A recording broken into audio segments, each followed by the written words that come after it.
이제 다음부터는 칭찬 열애에 대한 얘기입니다. 일진중 진수의 한 티끌 가운데 수많은 티끌 수많지 많은 부처님이 각처 보살 중에 중거든 각각 그 수많은 부처님들이 보살들, 그 수많은 보살들의 중에 가운데 첫자는 계신다. 그처 하시거든.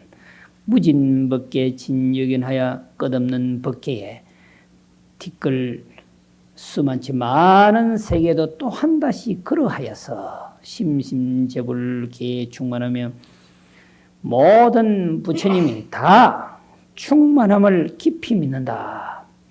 변법계에 부처님이 가득하다. 역사적인 인물만 자꾸 생각하면 석가모니 한 부처님이지만 과거, 현재, 미래는 수 없는 부처님이 있어. 각 국토마다 부처님은 존재하게 되어 있고 있는 것이란 말이죠. 각 국마다 예를 들면 대통령이 있는 것처럼 법계에는 깨친 존재자가 우리가 알 수 없는 그런 부처님이 가득함을 깊이 믿어야 된다. 그런 얘기예요. 각이 일체 음성애로 각각 그 보살들이 다양한 음성애로 바다해자는 역시 많다, 넓다, 다양하다 이런 의미가 있죠. 화엄경에 보면 구름 운자, 바다해자가 많이 등장하거든요. 그래서 구름은 막 피어난다, 엄청나게 피어난다. 그래서 운흥이라 화엄경을 흔히 그래요.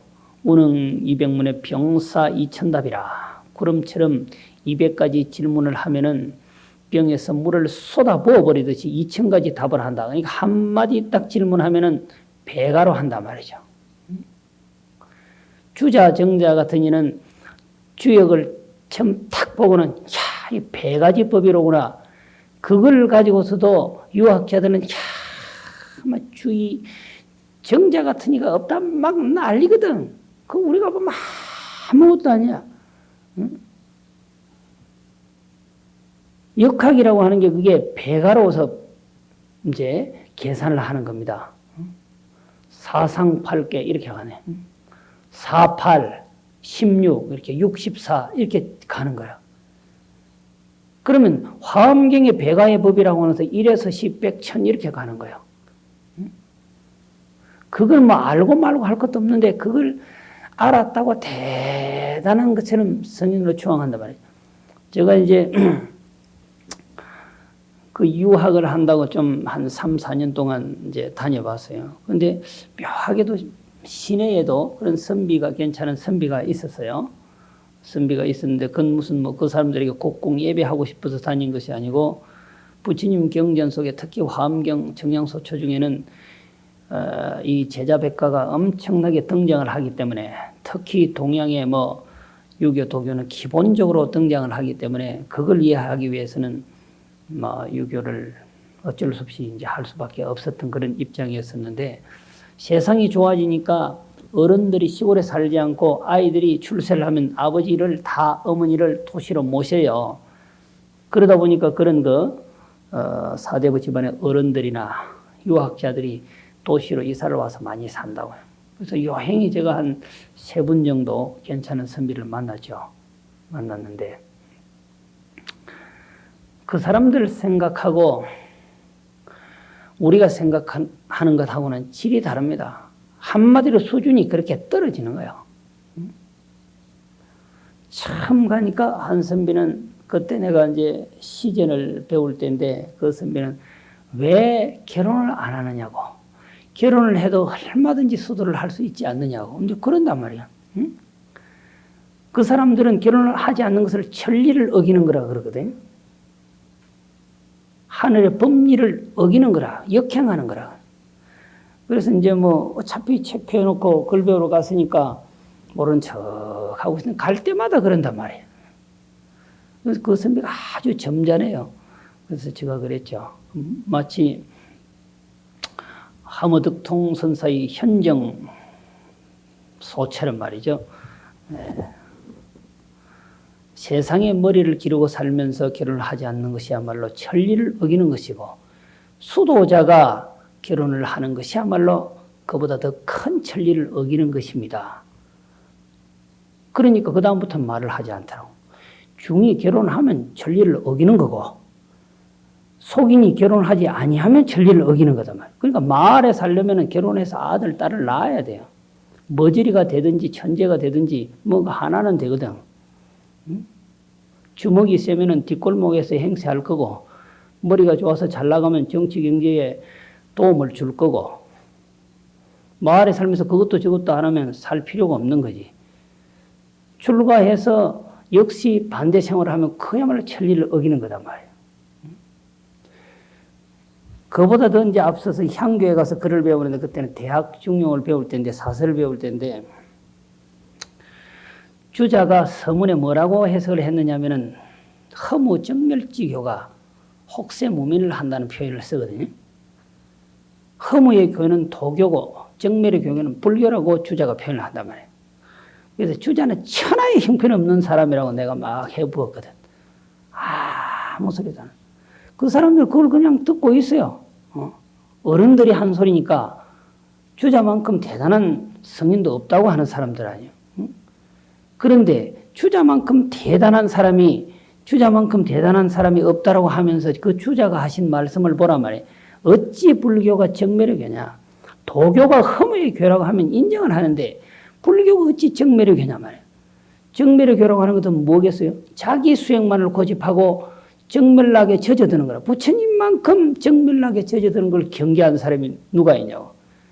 알아하는 정멸락에 빠져서 살기 때문에 안 된다. 대성으로 회심해서 보살의 마음을 일으켜야 된다라고 부처님이 누누이 강조하신 분이잖아요. 정멸락이라고 하는 것은 현실적으로 보여지기에는 우리가 앉아서 돌을 닦으니까 저것만 하고 사는구나. 그렇게 보여졌겠지. 세상 다 집어치우고 정말로 세상을 구원하기 위해서 잠시 그렇게 하고 있을 뿐이잖아. 그렇잖아요. 이 보현해용품에서도 나왔습니다마는 전륜성왕 소황 근속에 거치한다 그래서요. 그러면 정치적 행보를 부처님이 하셨다는 얘기고 그렇게 해야 된다라고 강조하는 것이 보현보살이에요. 또 천룡야차 건달바 저 미물에게 보이지 않는 귀신에게까지도 가만두지 않고 제도하겠다라고 하는 그 염원을 가진 것이 부처님이고 결국 보현행자는 그런 실현을 하려고 노력하는 사람이라 했단 말이에요. 정치적 행보, 경제적 행보, 대사회적 행보를 하신 분이 부처님이라니까. 2500년 전으로 거슬러 올라가면은 부처님이야말로 엄청난 사회운동가이거든요. 추종을 불허한단 말이죠. 배경이 딱 맞잖아요. 아버지 왕으로 있지. 왕의 아들이지. 스님이 돼도 수도자가 돼도 구도자가 돼도 왕의 아들 아니고 왕자 아니라고 할 사람 아무도 없어요. 한마디만 하면 현실적으로 해결이 돼요. 이상적으로 깨달았지. 겁나는 게 없어요. 정치적 행보, 경제적 행보가 가능한 거래요. 모든 조건을 다 갖추고 성인은 조건을 갖추고 때가 되면 나오는 거라 그랬어요. 그런 그 이타정신이 농후한 것이 불교인데 자리는 잠시 이타를 위한 준비운동에 불과한 것인데 깨침 자체가 민중을 덩져버린다고 한다면 이건 불교가 아니거든요. 민중을 덩진 불교는 불교가 아닙니다. 절대로. 그러니까 우리의 깨침이라고 하는 것은 반드시 중생에게 회양을 해야 되는 거죠. 그 어떤 존재에게라도 회양을 해야 되는 거죠. 내 정멸락에 빠져 있으면 주자가 말한 게 맞아. 정멸의 교가 되는 거죠. 정멸은 자리에 가깝거든. 그러나 부처님은 반드시 이탈을 더 강조했거든요. 그런데 어찌 정멸의 교냐면 우리의 기쁨만, 우리의 즐거움만을 갖고 있는 게 불교냐 말이야. 불교 역사도 모르느냐? 아무 소리도 안 해. 도교가 허무의 교라고 하는 것은 인정하자. 불교가 정멸의 교라고 하는 것은 주자가 너무도 잘못 본 거다. 주자는 성인이 아니다. 내가 그랬거든. 그러니까 어떻게 보느냐 라고 하는 것이 상당히 중요한데 그건 정결을 갖춰야 되겠죠. 근본교설에서 말하는 8가지 바를 정차, 똑바로 보는 거, 똑바로 생각하는 거 아니야. 그래야 똑바로 살 거 아니야. 팔 정도는 파고로 그거거든요. 바를 정차가 다 붙어서. 보살들이 바라보는 그리고 여기서 적어도 보현보살이 바라보는 것은 그런 거지요. 이타의 중심에 서 있는 것이다 말이죠. 그래서 일체 모든 음승의 바다 끝없이 일으킨다. 그냥 배가라니까요.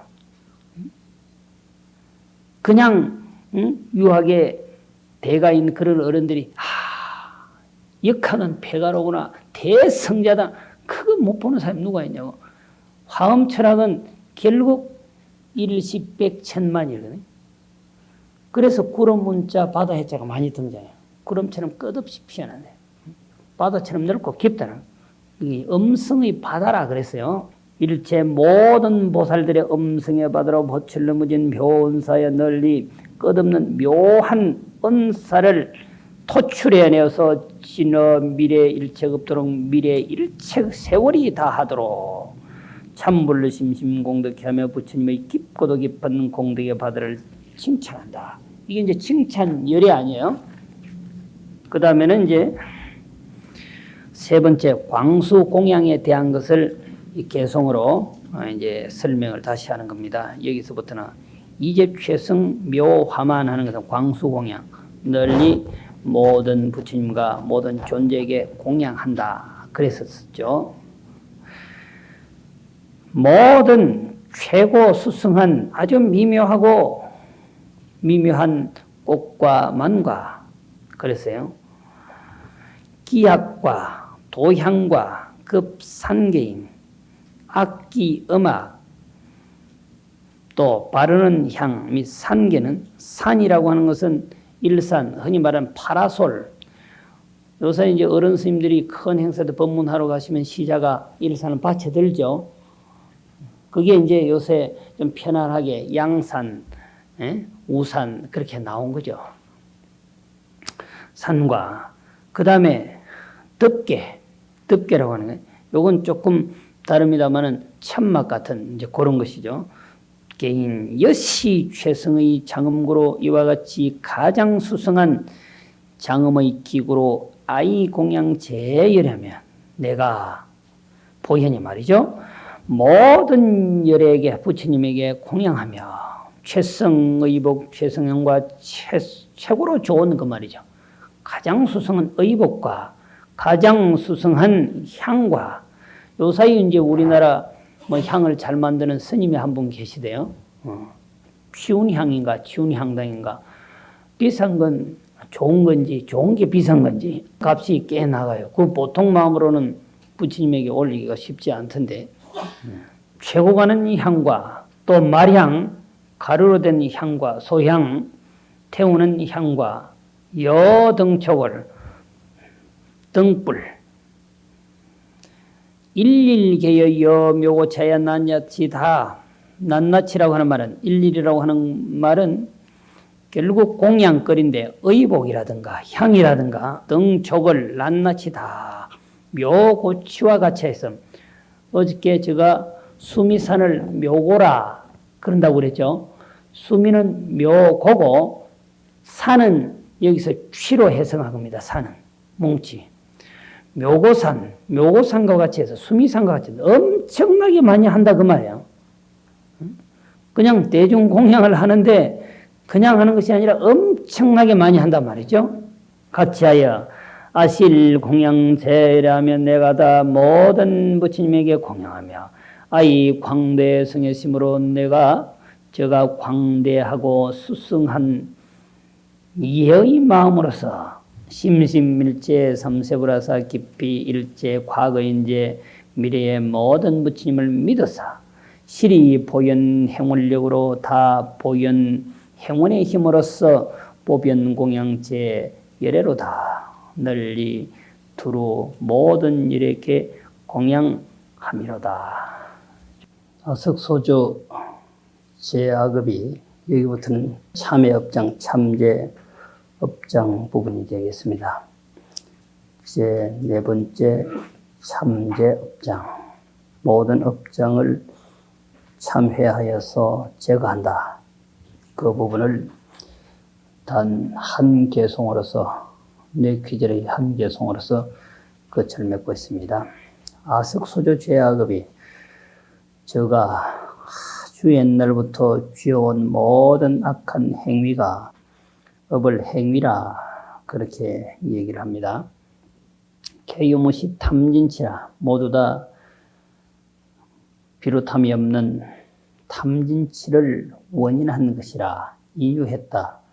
순수하게 이제 우리말로 표현하면 말미암을 유자니까 말미암았다 이렇게 표현을 해야 되는데 말미암았다 이러면 말미자는 아는데 말미암았다는 잘 몰라요.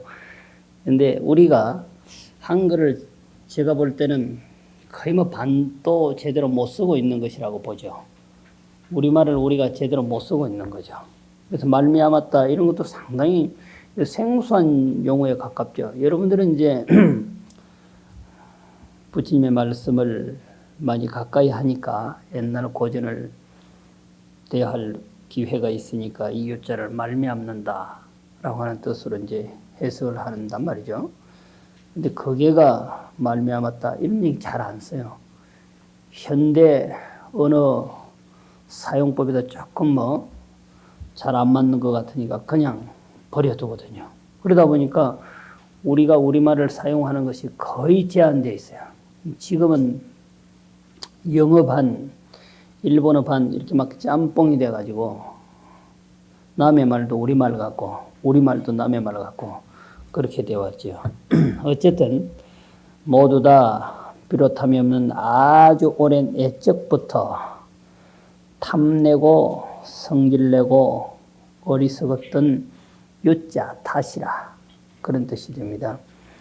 근데 흔히 교리 형상으로 깊게 들어가면 탐진치를 엄청나게 세세하게 분류했어요. 기실론 같은 경우는 3세 육추를 차단함으로써 비로소 부처님이 된다 이렇게 표현했죠. 불교의 사상이나 철학이 아주 복잡하고 세세하고 깊어요. 그만큼 연구를 많이 했다라고 하는 뜻이 되겠죠. 그런데 우리는 보통 탐진치 3동만 제거하면 부처님이 된다. 근데 이것을 막 늘여놓으면은 아주 골치 아픈 별의별 그런 이제 단어가 등장하고 용어가 등장하는데 그래도 그 모든 번뇌 덩어리는 탐진치 3독을 떠나지 않아요. 좀 더 확대하면 14 이렇게 이제 표현하고 또 다른 방법은 근본 번뇌, 지말 번뇌 그러고 또 추번뇌, 세번뇌 그러고 어쨌든 그 모든 번뇌에 대한 또 도를 장애하는 나를 도를 닦지 못하게 하는 그런 유형들은 탐진치를 벗어나지 않거든요. 그래서 탐욕심과 성질냄과 어리석음, 탐심이 제거되기가 쉬운 건지 진심이 제거되기가 쉬운 건지 또 치심이 제거되기가 쉬운 건지 사람의 유형 따라 다 다릅니다. 스님들도 그 유형 따라 이 세 가지 중에 가장 어려운 것이 어떤 것인지 본인 스스로만 아는 거죠. 성질은 좀 안 될 것 같은데 보면 이거 그냥 자꾸 챙기고 싶고 말이죠. 먹는 것도 좀 더 먹고 싶고 좀 더 좋은 거 먹고 싶고 이것도 다 탐이거든요. 근데 제가 볼 때는 탐진치 했지만은 이 치심 때문에 탐심과 진심이 있는 거예요. 사실은 어리석어서 지혜가 없기 때문에 그래서 탐심이 일어나고 진심이 일어난단 말이죠. 물론 탐심과 진심과 치심이 떨어진 건 아니지만 동반형이지만 그래도 어리석지 아니하면은 탐심 진심이 없거든요. 동산양계화성이 참 열심히 정진을 해가지고 모든 생각이 끊어졌어요. 당신은 끊어졌다고 생각했어요. 동산양계화성 그 사친서 보면 애절하잖아요. 응? 부모와의 그 정을 끊기가 쉽지 않았음이 여실히 드러나잖아요. 응? 그런데 자식은 부모의 어머니의 정을 끊었는지 몰라도 어머니는 자식의 정을 못 끊거든요. 아무리 아들이 대통령이 되고 장차관이 돼도 아들은 아들이고 아들이 아무리 대도인이 돼도 조실방경이 돼도 아들은 아들이에요. 그 생각을 못 지운다. 자기가 낳았기 때문에. 동산양귀하성은 그런 그 기원의 수라를 이제 남기신 분인데, 동산양귀하성이 한 산중에 어른이 됐음에도 불구하고 어머니는 동산양귀하성을 잊지 못해. 그래서 동서사방 어머니를 찾아다니는데 처음부터 안질이 좀 좋지 않았는지, 뭐 처음은 좋았는지 그건 모르겠습니다만은 동산양귀하성을 소위 당신의 아들을 찾기 위해서 동서사방 막 다녔어요. 그래서 어떻게 알고 당신 사는 이제 처소까지 왔던 겁니다. 그러기 이전에 한번 동산양귀하성과 어머니와 만났던 기억이 있어요. 기억이 있었는데 하루는 길을 뚝 가는데 어구에 노할머니 한 분이 말이죠. 신을 읽고는 헤매고 있는 걸 봤어요. 그래서 그 신을 주워서 신겨드리고는 딱 고개를 들으니까 어머니라. 모른 척하고 지나가. 그때 이제 눈을 못 보시는 거라. 그 뒤에 한 산중에 어른이 되어서 있는데 바로 절 입구에 사람이 막 쓰러져 있다는 거야. 그래 가서 이제 대중을 시켜서 보라고 하니까 당신의 어머니란 말이야. 거기서 이제 그대로 돌아가셔버린 거야. 아무리 뭐 간호를 해도 이제 돌아가신 거예요. 그래서 49제 날이 됐는데 49제를 지내기 위해서 쌀을 일고 또 채소, 진수 이런 걸 장만하는데 보니까 공양주가 쌀을 일다가 쌀이 막 그냥 밖으로 튕겨나가니까 그걸 보고 그냥 화가 난 거예요. 거기에는 여러 가지 인연이 있겠죠. 평소 같으면은 그 노장님이 선사께서 들어갈 리도 없거니와 그날은 제가 볼 땐 당신의 어머님이란 말이죠. 어머님의 49제 날이니까 살필 겸 해서 들어갔겠죠. 우연히 보았을 수도 있고. 그러니까 세연과 법연이 함께 이제 뒤섞인 상태에서 진심이 왈칵 일어난 거라. 그래서 저는 이제 이 사실을 읽고서 30년 만에 동산의 일진이라 이제 그렇게 표현한 30년 만에 동산양귀하성이 한 번 성기를 냈다 그랬어요. 여러 가지 이제 원인이 있겠죠. 그래서 그 진심을 떨쳐버린 것 같아도 그게 여석압초처럼 기어 올라온단 말이에요. 큰 돌을 가지고 잔디를 눌러놔도 그럼 죽은 것 같았었는데 봄날 오면 딱 옆으로 비집고 나오잖아요. 그래서 경전에는 팔찌보살 이상을 투관해야 비로소 물러서지 않는다 그랬습니다. 그래서 진심, 탐심도 상당히 이제 큰 번뇌지만 제가 볼 때는 치심, 어리석음 요놈이 제거되면은 말이죠. 반대로 치심이 제거되면 진심이, 탐심이 다 녹아낼 것 같아요. 그렇습니다. 종신의로 지소생인 몸과 입과 생각으로부터 종자는 부터 쫓아서 소생 나온 그 말에 일체 번뇌 일체 탐진치를 말이죠. 악음괴 참회로다. 내가 지금 다 참회함이로다. 이 참제업장이거든.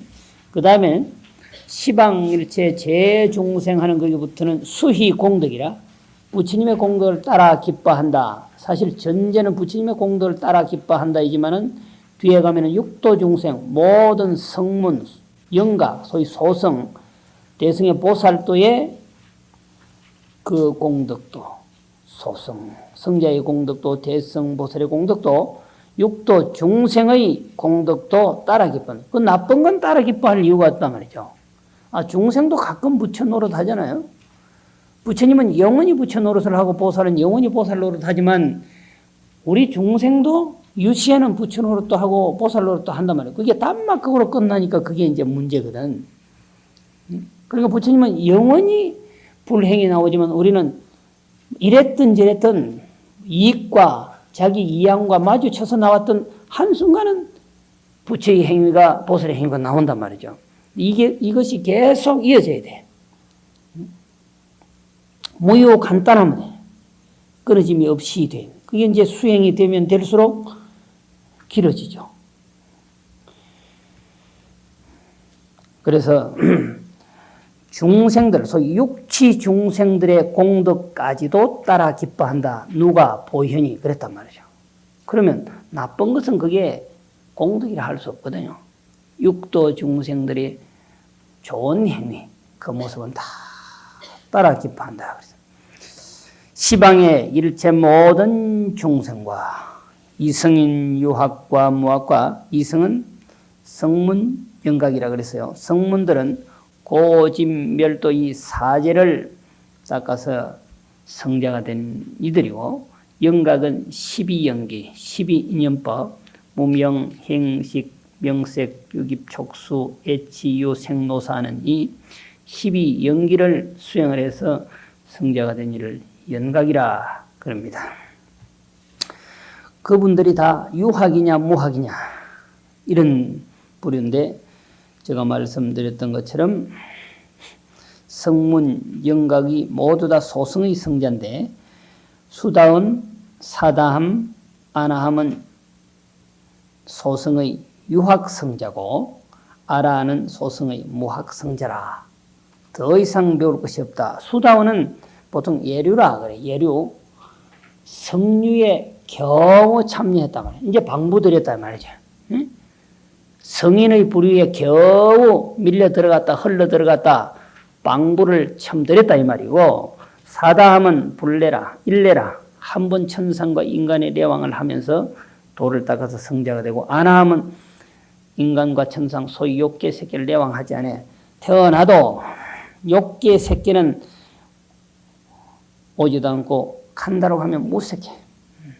그러니까 이 3계를 기준으로 해서 말을 하면 욕계 새끼는 무새끼의 아래 단계에 있는 세계거든요. 그래서 태어나도 무새끼에 가서 태어나지. 아나함은 더 이상 수단, 사담처럼 욕계나 새끼에 머무르지 않는다 그랬어요. 무학은 아라는 이미 무사계에 가서 태어난 존재들이죠. 더 이상. 그러면 3계를 초탈해버린 존재가 누구냐면 부처님이잖아요. 그래서 3계 도사, 욕계, 색계, 무색계 3계 도사라고 하는 거죠.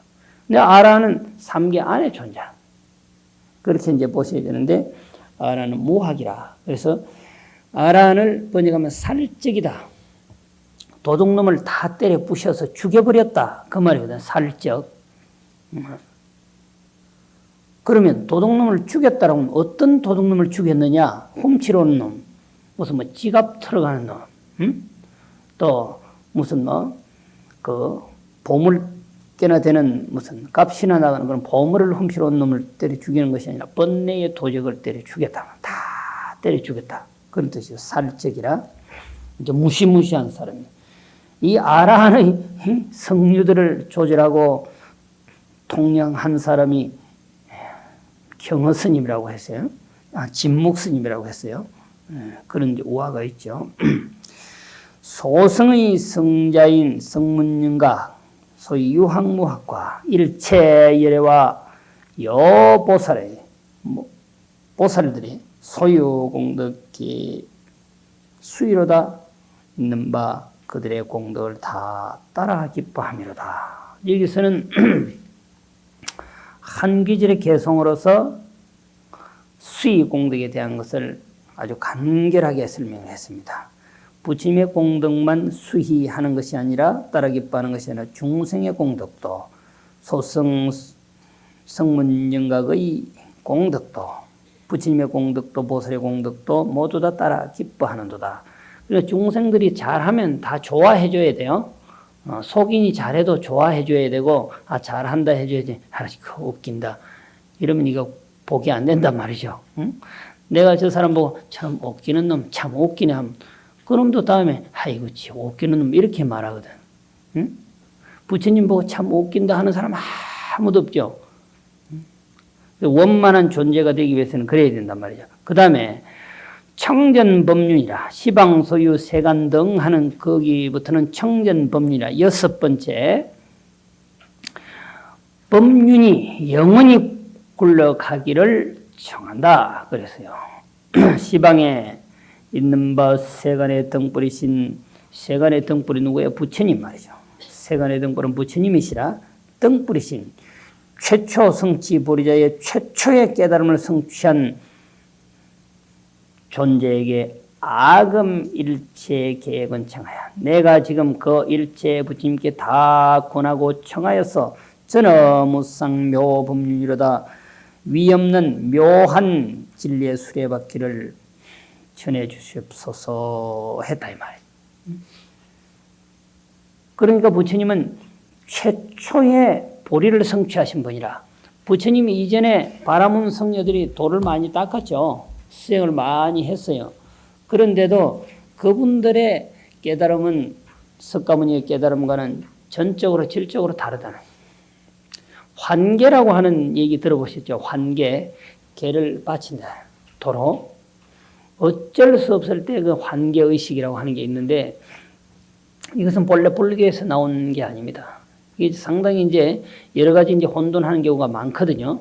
인도에 이미 부처님이 출가하기 이전에 바라문이라고 하는 그런 종교 철학을 담당하는 그 종족들이 있어요. 이 종족 위주라. 바라문 종족, 찰제리 종족, 바이샤 슈트라 종족 이렇게 되는 거잖아요. 그 다음에 불가촉 천민이 있고 그러니까 종족 보존 자체가 사성 계급의 형성이라 한마디로. 그러니까 바라문들은 종교 철학이니까 결국 그 사람들이 살다가 죽어버리면은 우리처럼 독신성류로 살다가 죽어버리면 거기는 종족 보존이 안 돼요. 종교 철학을 담당할 존재가 없어져 버려요. 그러니까 그이들이 어릴 때 바로 출가를 해요. 돌을 닦아. 그러다가 결혼 정년기가 되면 하산을 해. 그때 환계를 하고 갑니다. 그리고 모든 가업을 성취하고 난 다음에 50, 60, 20대 가면 다시 절여와. 그러면 걔를 또 환기한 것을 돌려받는 거죠. 수계를 또 하는 거죠. 이게 이제 그 환계가 이미 불교 이전부터 있었다라고 하는 얘기입니다. 지난 시간에 제가 사문이라고 하는 것은 이미 불교 성녀나 바라문 성녀가 통칭되어졌던 것을 이제는 바라문 성녀보다 불교 성녀에게만 거의 국한해서 이제 얘기하는 것처럼 됐다 그랬잖아요. 사문이라고 하는 말이. 그래서 그런 것은 참고적으로 이제 알아두시면 좋죠. 그런데 그 바라문 성녀를 또 나름대로 깨쳤다라고는 하지만은 부처님처럼 대만 정각자는 이게 최초란 말이죠. 우주의 실체를 완벽하게 소위 깨달음의 성자는 처음이다. 그래서 최초 성취 보리자라. 내가 지금 일체 부처님에게 다 권청하여서 무상묘법륜을 전해 주십시오 하였나이다. 그 다음에 제불약욕 시열반 여기는 17번째 청불주세 부처님께서 영원히 여기에 머물러 주십시오 하는 그런 의미입니다.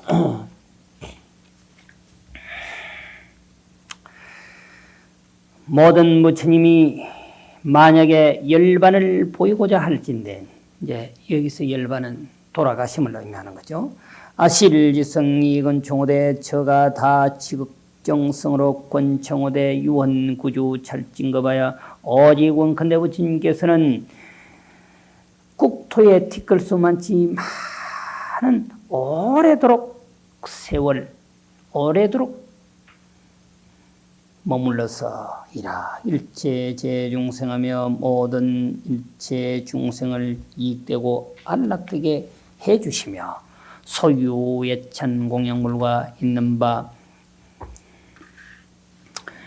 예경제불 예자는 예경제불 할 때 모든 부처님이 예경하고 찬자는 칭찬열의 두 번째 칭찬열애와 또 공양불가, 또 부처님께 공양제불이라고 그랬죠. 세 번째 공양불가, 부처님에게 공양함과 청불주세와 네 번째 부처님께서 세상에 오래도록 머물기를 청함과 전법륜과, 그래서 다섯 번째 청견법륜이라고 그래서 그 달라요.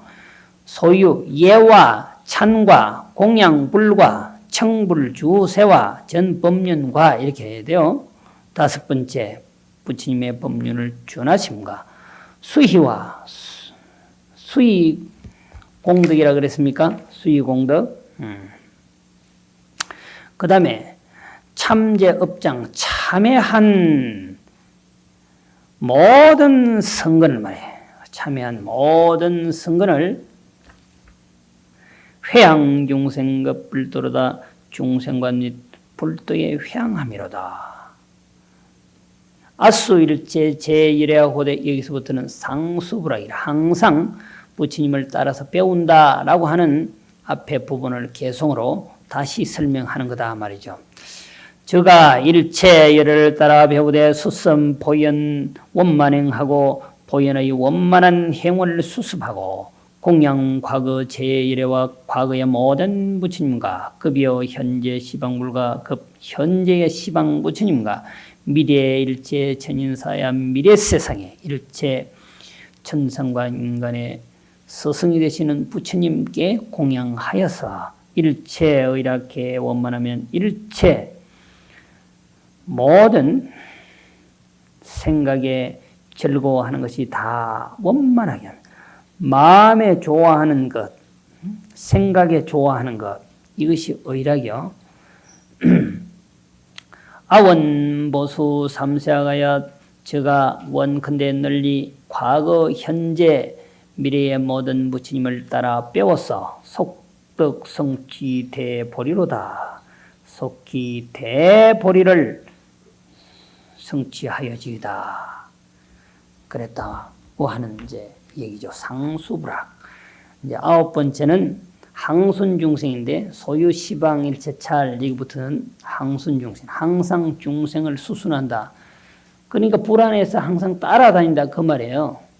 불안해서 있는 바 시방의 일체의 국토를 광대 청정묘 장엄한 광대하고 청정하고 묘하게 장엄한 중해위호 제1회가 수많은 대중들이 애워싼 수많은 대중들에게 애워싸여 있는 모든 열애께서 실제 보리수왕하거든 다 보리수왕 아래에 있거든. 중해가 애워싸서 그 다 보리수의 부처님을 옹호하고 있거든. 시방 소유 제중생이 시방에 있는 바 모든 중생들이 원리 우한상 안락하며 우한을 원리하여서 항상 안락해지며 획덕 심심 정법리하여 깊고 깊은 정법의 이익을 획득하여서 멸제 번뇌 진무여로다 모든 번뇌를 멸제하여서 남음이 없게 할지로다. 그렇게 서원했다라고 하는 거죠.